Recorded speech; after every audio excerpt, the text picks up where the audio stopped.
Hello, viewers. Welcome to Then and Now TV Media Empire. My name is Bintu Bangura. I am your host for tonight, presenting to you a health talk with Bibi. I have a special guest today by the name of Doreen Cameron. She's on the screen. Doreen, do you want to say hi? Good evening, all. Hi. Yeah, so thanks for coming tonight to talk about this interesting topic about mental health, the perception of mental health.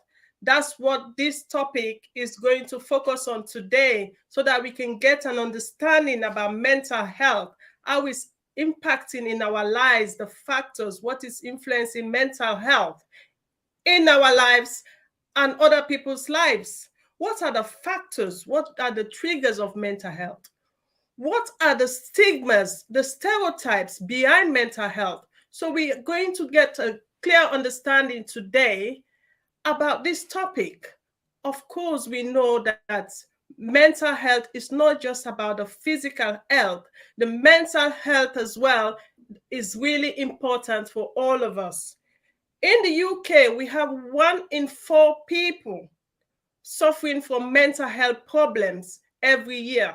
So we are nurses, we are not doctors, we are not here to diagnose or offer treatment. We're just here to give educational advice and just for information purposes. So Doreen, thanks for coming. You've been working in the mental health for a very long time. You're a colleague of mine. We qualified in university, and it's about 16 years now we qualified as nurses. Obviously, I went into adult nursing. You took the path to mental health. So now we know how challenging mental health has become in recent days. In your capacity, what is mental health? Right, yes. So mental health stems from many aspects that impact on people's mental state. And my perception of mental health is in regards to um, a breakdown. It could be a phobia. It could be physical health that's impacting on the person's mental health, relationship breakdown.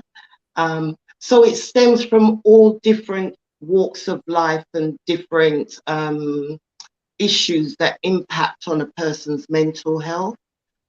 Um, Mental health is a thing of a state of mind, and when that state of mind is broken or you're unable to cope or you feel overwhelmed, hence this is why the mental health will kind of appear, depending on if there's no coping strategies or the situation becomes overwhelming. So mental health stems from many areas. You've got anxiety, phobias, and you've even got diagnosed with actual conditions such as schizophrenia, bipolar, and personality disorder. So mental health is a big, wide range of different issues.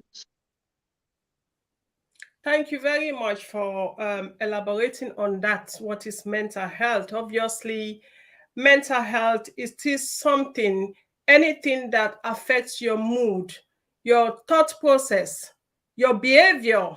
If that continue regularly, persistently, and is affecting your daily lives, that is mental health. So anything that can change your behavior, your mood, your thought process is considered to be mental health. So that's why we need to understand, because we know for years mental health has been a topic which is quite a sensitive topic, I may say. It's quite sensitive. People don't want to talk about it, especially the perception, the stereotype about mental health. Yeah, the stigma. There was a lot of stigma, and there still is a lot of stigma. And I think this is what people who is suffering in silence due to the stigma, or if they feel that they're isolated, that it kind of they feel embarrassed or they feel isolated, that, you know, to come out with how they're feeling. And this is another issue that mental health people face in terms of, you know, opening up about their feelings and their thoughts and what's kind of impacting on their mental state. So yeah, there's a lot of stigma still going around. I mean, it's getting a bit better, but it's still there. And I think people with mental health illness, they need to know that they need to talk with somebody before it gets to the point where their mental state deteriorates further.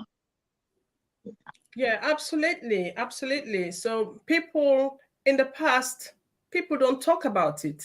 It's like a taboo. You can't talk about it. And there is mental health. There was lots of problems or cases of mental health problems in the past, but now we are moving away from that, whereby it's more open. It's more Yeah. open.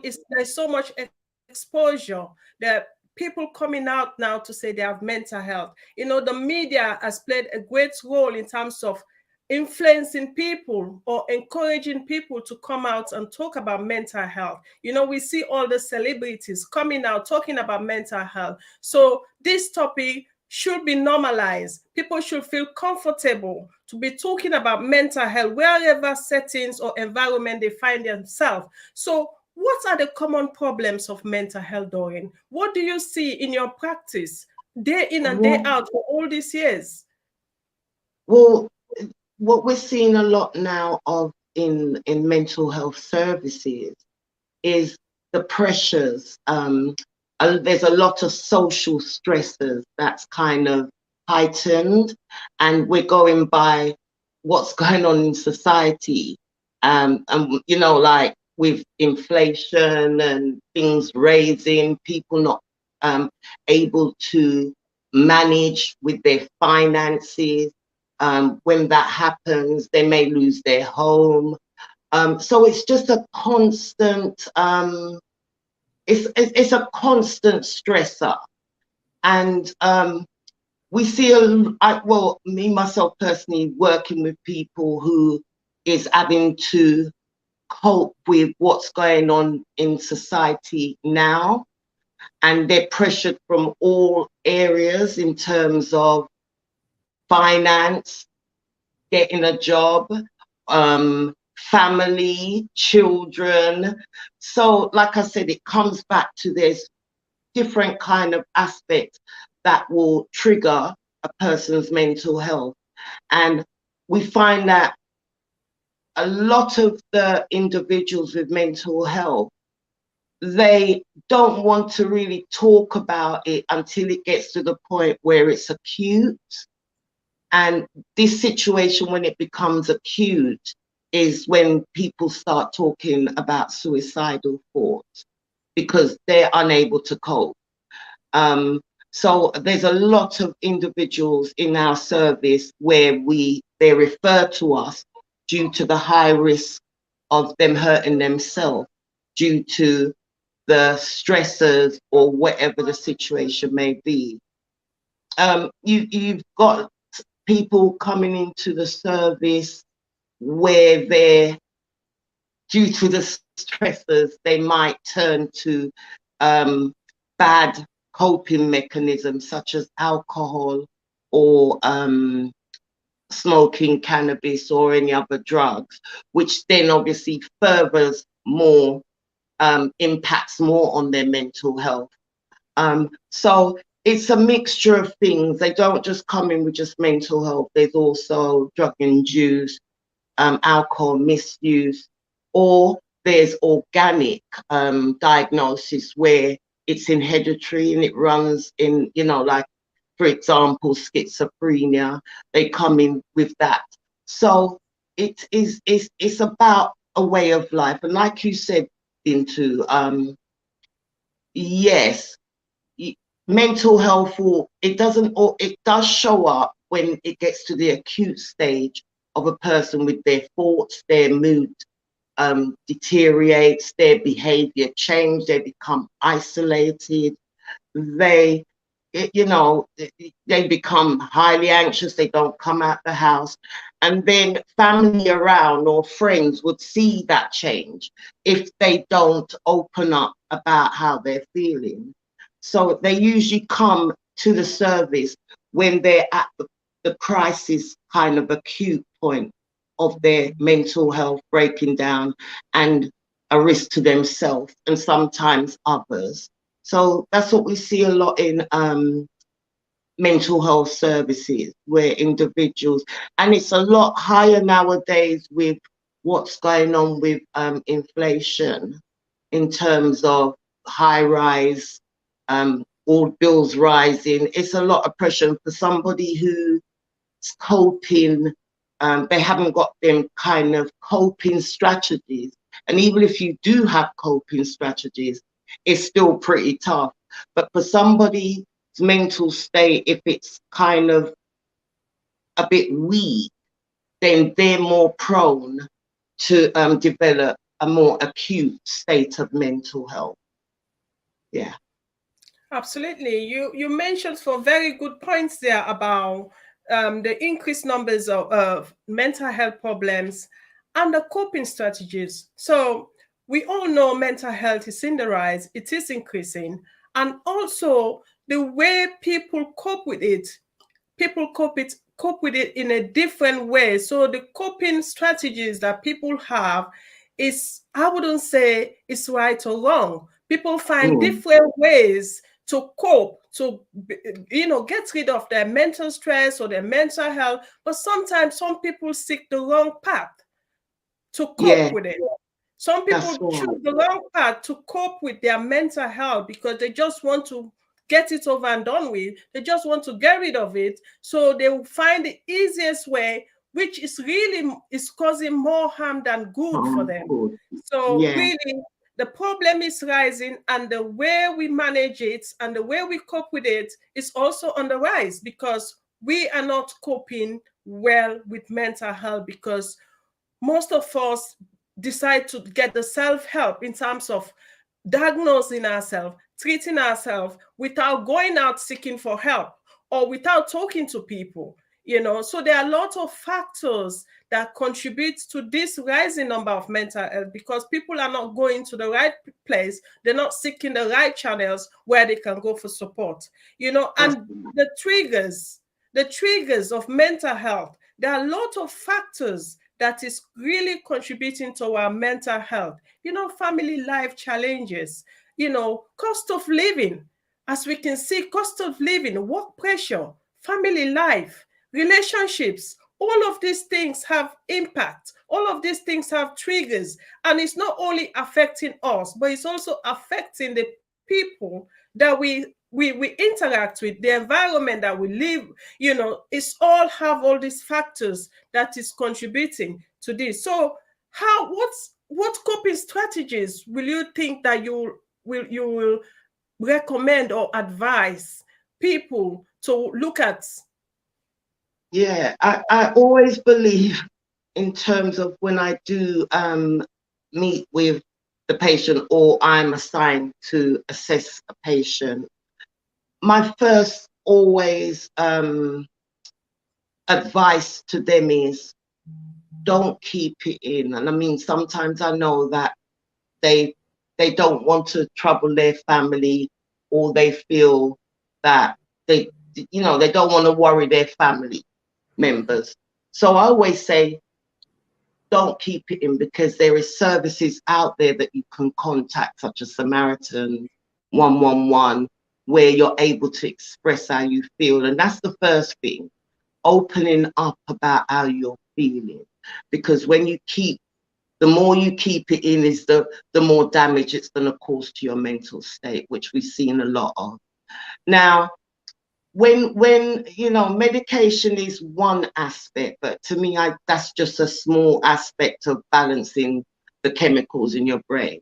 But in terms for long-term coping strategies, that would more come from talking therapies, which is psychological intervention. And what that gives is, it gives that, you know, these sessions of talking therapies gives people the sessions are given in order to, you know, enhance the person's ability to cope when certain stresses in life comes about. Everybody has different coping strategies, but they have to pinpoint on one that helps when these kind of stressful or something happens that you're not able to deal with. So these talking therapies is the key in terms of long-term coping skills. And I think this is what's well, is there already, but I think due to cost and everything, the shortage of it and the demands of the people coming into mental health, because, you know, it's usually linked with the psychological service.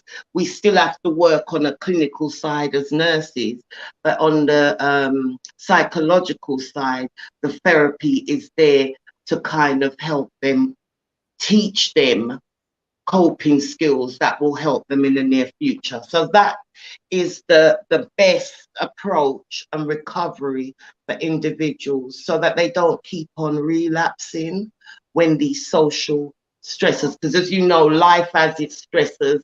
You know, it could be one, you know, there's times when everything is running smooth, but then, you know, there's times when things are running rough.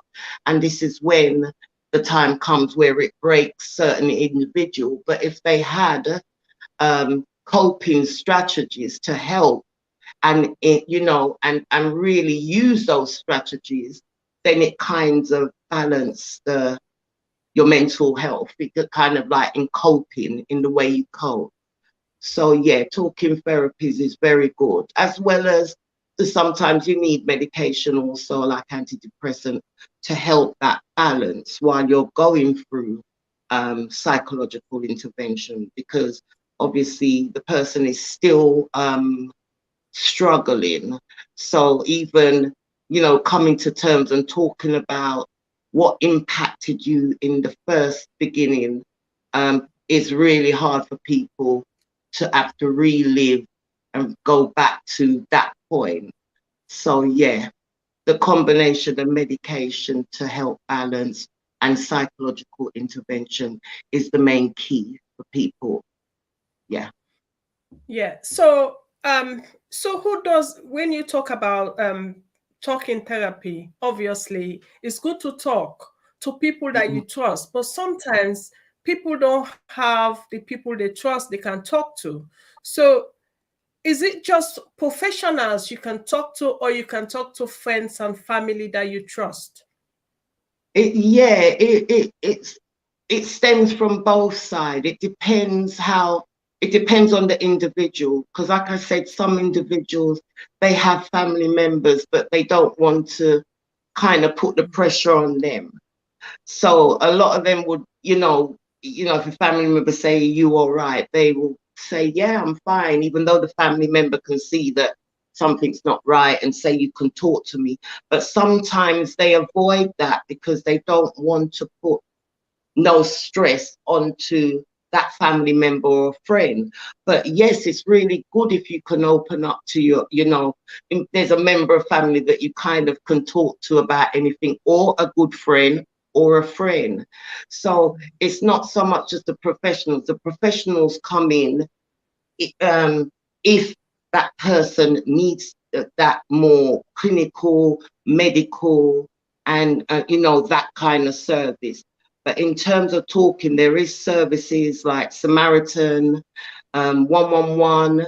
They're there listening places. So there's places in the community if a person feels uncomfortable to, or doesn't want to worry a family member, or a friend, or feel embarrassed in any way, there is services there. But it's good if they can talk it out with their family and then afterwards seek the help from the professionals, so that it takes that kind of stress and pressure off of a family member. Yeah. Yeah, thank you very much for that. That's very extensive contribution there, Doreen. Thank you very much. You know, we talk about mental health, and we know there are different stages of mental health. There are people who are in certain stages, like, you know, mild, severe mental health. Will you be able to elaborate a little bit on people that in their early stages, what are the signs that they possess? What are the signs and symptoms you may say, okay, this is the time I need to get help. This is the time, oh, I'm experiencing this. This is what is happening to me. This is the time I need to get up and go and seek help. Because sometimes by the time people realize they have to seek help, it's too late. How late is too late, or how early is too early? Yeah, so early stages would be like the person's social situation, like they stop going out, they stop taking phone calls, they isolate to themselves, their appetite, their appetite is poor. You start seeing the changes, especially in the family home. You kind of know that something's wrong, because that person's changed. They're not eating, they're not really talking much, they're very tearful. It just comes, you know, out of the blue. And you know, that they stop socializing. So that is kind of the early stages of it. Okay. The change of the person's personality as people will know them, I'll say. But if the family are noticing changes and they're still approaching that family member because they're worried, if that person is not willing to kind of seek the help themselves because they're so low in their mood, like to contact the GP, because the GP is the first contact, and then the GP will review. So that patient will go to the GP if they felt like they don't like the way they feel, they don't understand why they're feeling this way, they're not sleeping, they're not eating, and whatever it is, they're tearful and their mood's just dipping and they can't find what's triggering it. If they themselves would say, I need to go to the GP, then that's great, because the GP will review and then refer to a CMH, a community mental health team. However, if none of the above, what I've just said, like they're not talking to their family member about how they're feeling, even though there's a change, and then they haven't got that the spirit or that zest to you know, they're not in that frame of mind, then they don't go to their GP. Then obviously the mental state then deteriorates further. You'll see that they're not really sleeping, pacing up and down. They're even more isolated. And this is where the family comes in about their concern. And they themselves, or the next of kin of that person, would then contact the GP.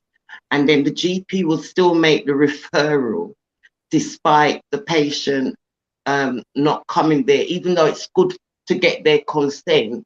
But we don't want them to get to the stage where their life is at risk, which is the acute stage, when everything is too overwhelming and they're not coping, and their mind then gets distorted. They start having intrusive thoughts, and those intrusive thoughts involve wanting to hurt yourself. They use coping mechanisms like cutting, just to take away the way they're feeling. It's like a relief to them.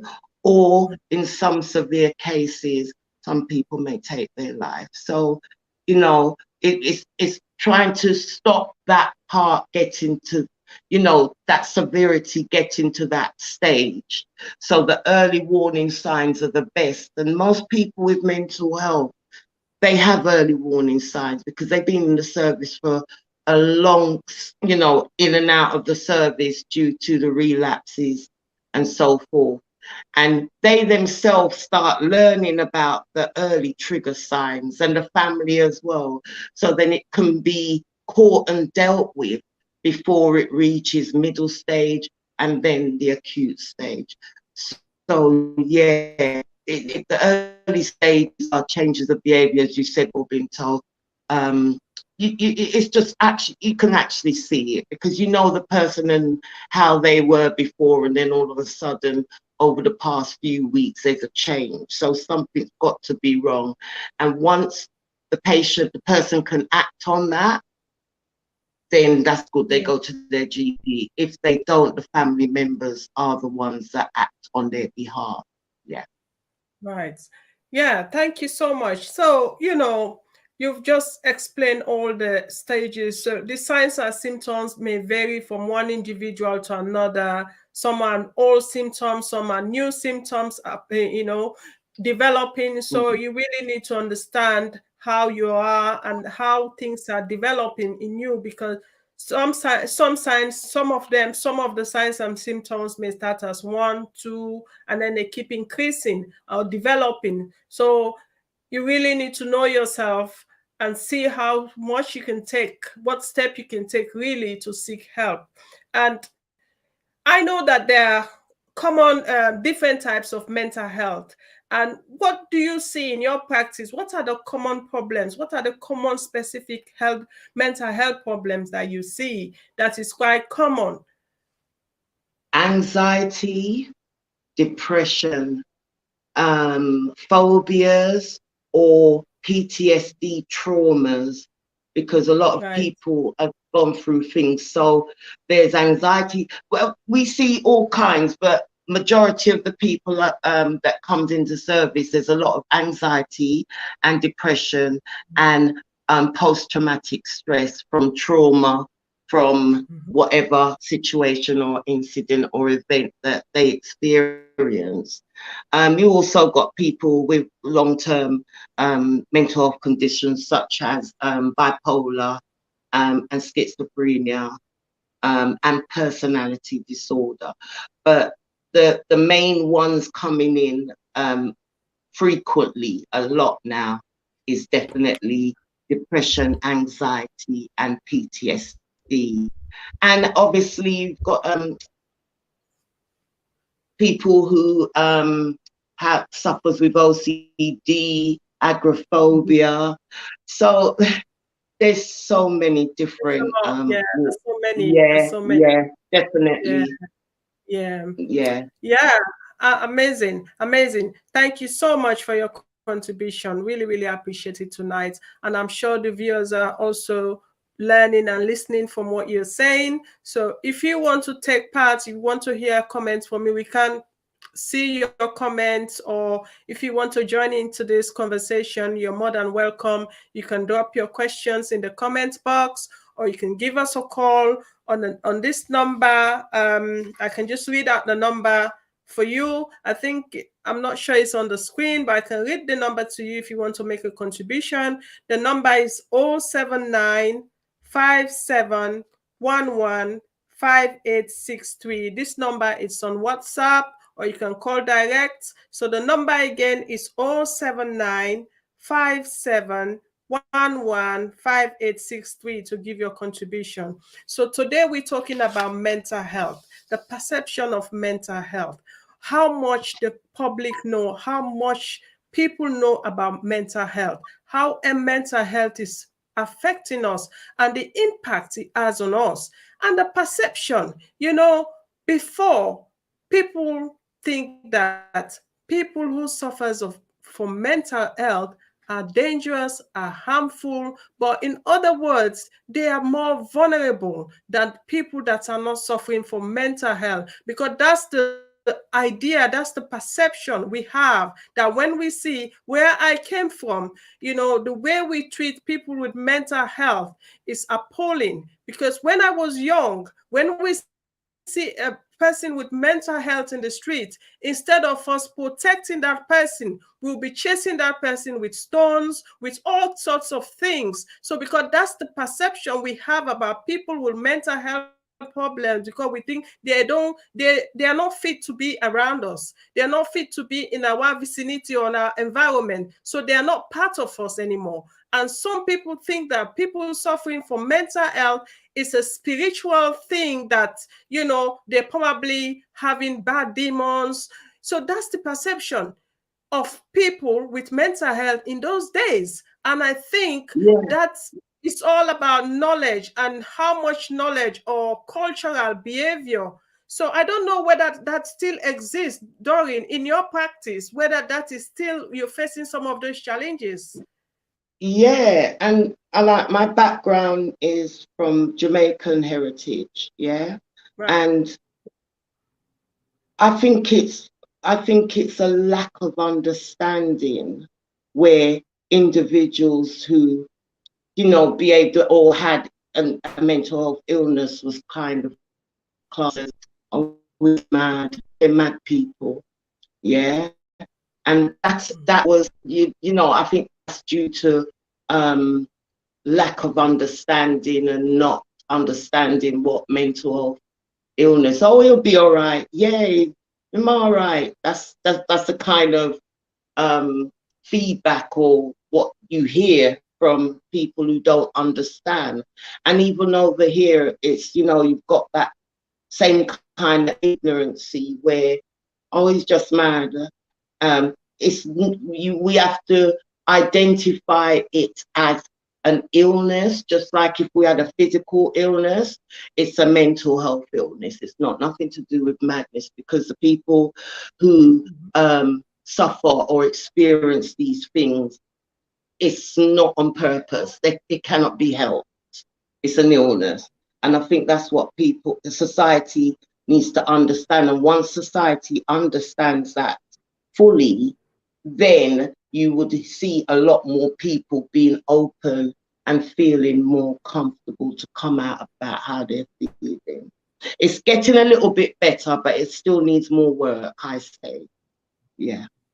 Absolutely, absolutely, because now everybody is aware about their mental health, how they behave, because really and truly, your mental health matters for yourself and for the people around you, because your mental health, your mood and emotions not only affects you, it affects the people around you, it affects the people, your environment, it affects the people that you interact with. So it's really, really important that you protect your mental health, or you look out for your mental health, to make sure you are in the right frame every time. Although our mental health and well-being doesn't remain stagnant, it fluctuates. It depends on the situation, it depends on the environment, it depends on the encounter that changes our moods and thoughts and everything. So we as individuals need to be aware and see how we can support people that are in those situation or in those dark moments or having that roller coaster, to be able to support them. So Doreen, tell me, what are the do's and don'ts of somebody, or to protect your mental health? What can you do to protect your mental health, and what you cannot do when you're having this roller coaster moment? How do you give yourself a mental recharge? How do you recharge yourself mentally? How do you go about that? Right. The very first thing that you know, and I always say this to my patients, you know, you have to talk and open up. And if it's Right. not with your family, it's with somebody close or your GP, somebody. There's too much services out there that there's services that you can do. Yeah. All right. There's too much services out there that you can talk with. So always open up. You're not alone. In order to, you know, identify your relapsing sign, yeah, you know when your triggers are there because you've been through it time and time again. So always kind of be aware of the trigger signs, you're changing mood, you're not eating or you're isolating, that's when you know that's the starting and you need to seek help. In order to maintain your mental health well-being is by, you know, engaging with a service that is there to support you and build you back up to a level of where you can cope. And that would involve part of the talking therapy or whatever it is that you're having problems with. It might be you're having difficulties at work.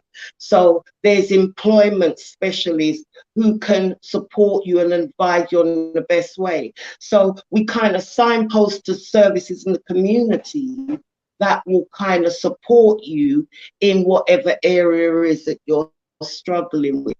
So that is what maintains your mental well-being, and you know, for you to move on and feel more able to cope with when things are kind of sort, you know, put into perspective in a normal way, where you was living previously before whatever it was happened to impact on your mental state. So it's about engaging with service, following it through, taking the support, because a lot of people, they kind of disengage when things are not going as quick as it should do.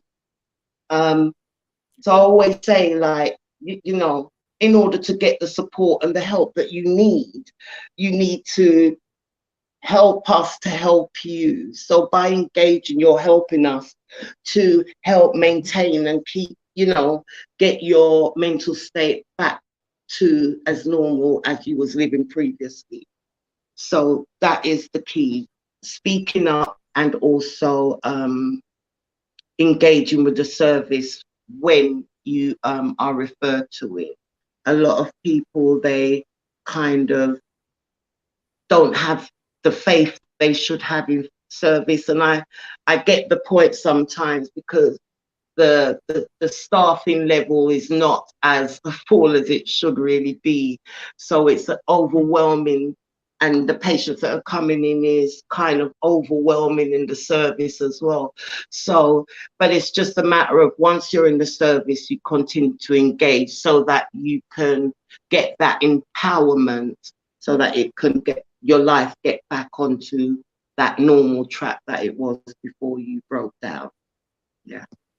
Yeah. So what are the practical steps? Because I understand that, you know, there are things that you can do practically for yourself to enable your mental health and to protect your mental health, because, you know, something like exercising,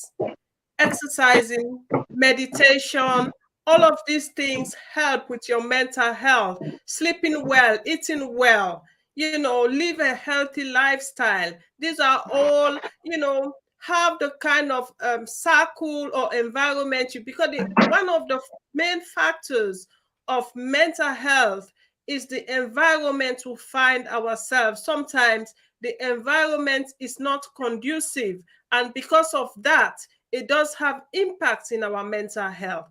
You know, the people that we associate ourselves with, sometimes that also is another factor that is affecting our mental health. So there are different factors that is affecting our mental health, but at the same time, we take ownership of our mental health so that we don't allow our mental health to deter.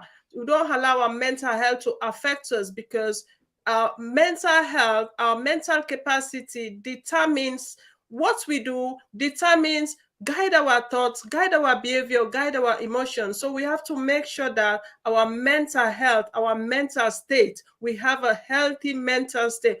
Obviously, our emotions are not going to remain the same. They fluctuate with time. So, but with that, there is a way you can help to protect your mental health. You know, sometimes life can be so overwhelming and challenging. You don't even know what to do. And that was that's really gonna affect your mental health. So you have to find a way, know when to stop, know when to say no, know when to realize that I've had enough, I need to have a break, know when to say no, I'm not having this. Because sometimes that's some people's weakness in terms of knowing when to stop, knowing when to say no, knowing when to say I've had enough, I'm not having it anymore. Because when you do that, because it really starts with you, you know, anything that in, because you have to help, you have to be in that right frame to be able to help other people. If you don't have the good mental health, you will not be able to support other people going through the same thing. So it's That's all right. about looking after yourself, having that self-care. We talk about self-care, you know, make sure that your mental health Lifestyle. is in place before you can help other people. You know, we don't, That's right. sometimes we don't know how to say no. We don't know how to say no. I think that's the first step. Know yourself, know what you can take, know your limits. Know your That's limits. right. When you know your limits, when you know that even with work and everything, make time for yourself. Have that break. Have that time out. When you know it's getting too much, you cannot handle it. Just it's okay to take a break. It's okay to take time out. It's okay to talk to people how you feel. You know, I know there's a lot of stigma, stereotype, being judged about mental health, but everybody in their lifetime would have gone through some form of mental issues. So that is not saying that you are alone in this. Everybody is in it. It's everybody's problem. So mental health is really, really important as our physical health. So the perception of mental health is really getting better compared to before. Now there is so That's much right. exposure out there. People are talking openly, you know, about their mental, how they feel. There are services out there. There are people who are willing to help. There are people who are ready to support. You know, there's lots of support. Unfortunately, there are other parts of the world whereby mental health services are not adequate.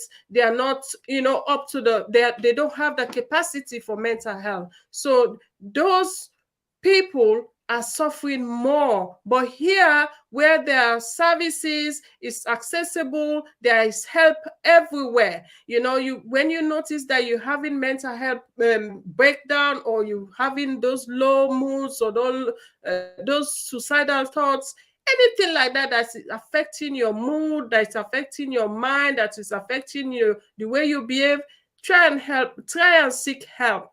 Because that's the first step for, you know, most of the thing is accepting that this Mm-hmm. thing is happening to me.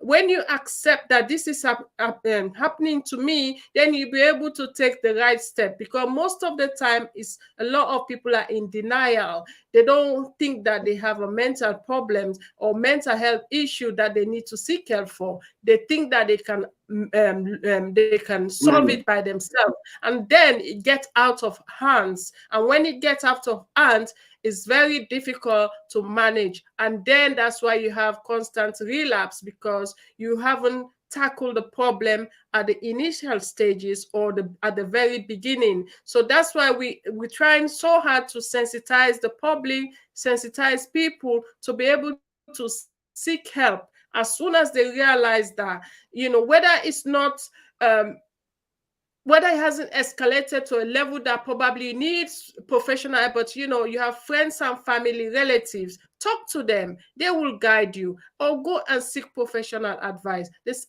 service is there, it's there free of charge. So you know, use it, it's there to be used. Access the services, they're there. So Doreen, what other practical steps, you know, people can take to protect their mental health? What other support are out there?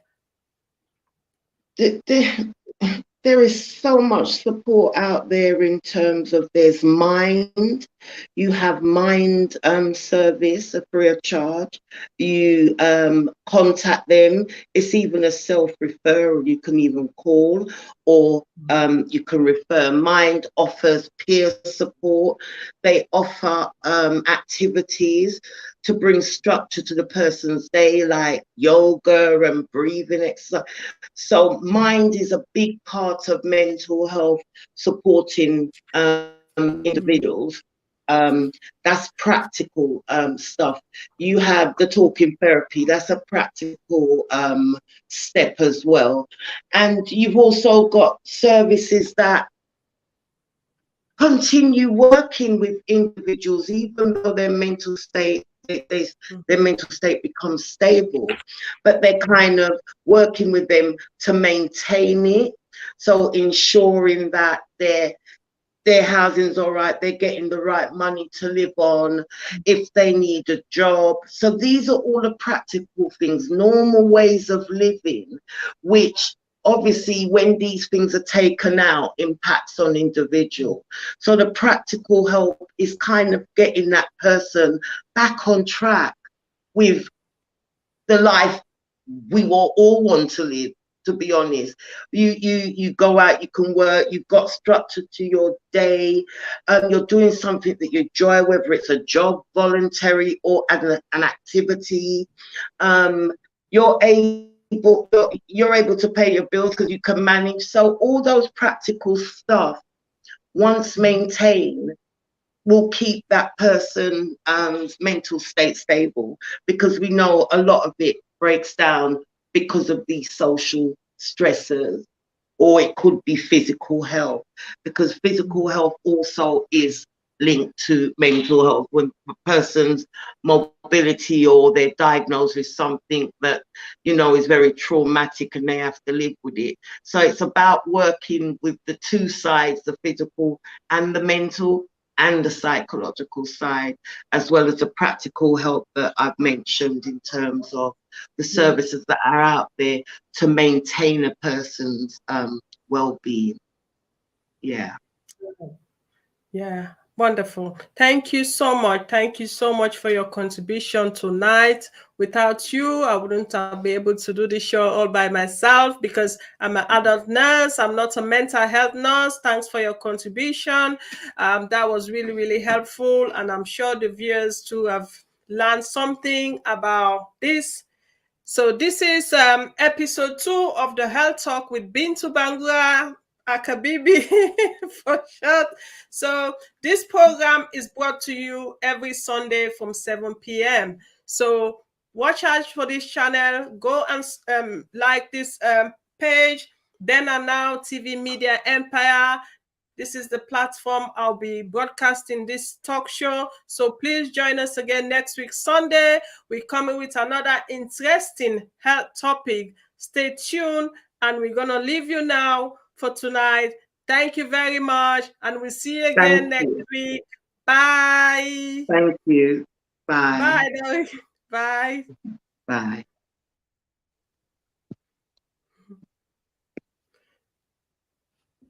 So,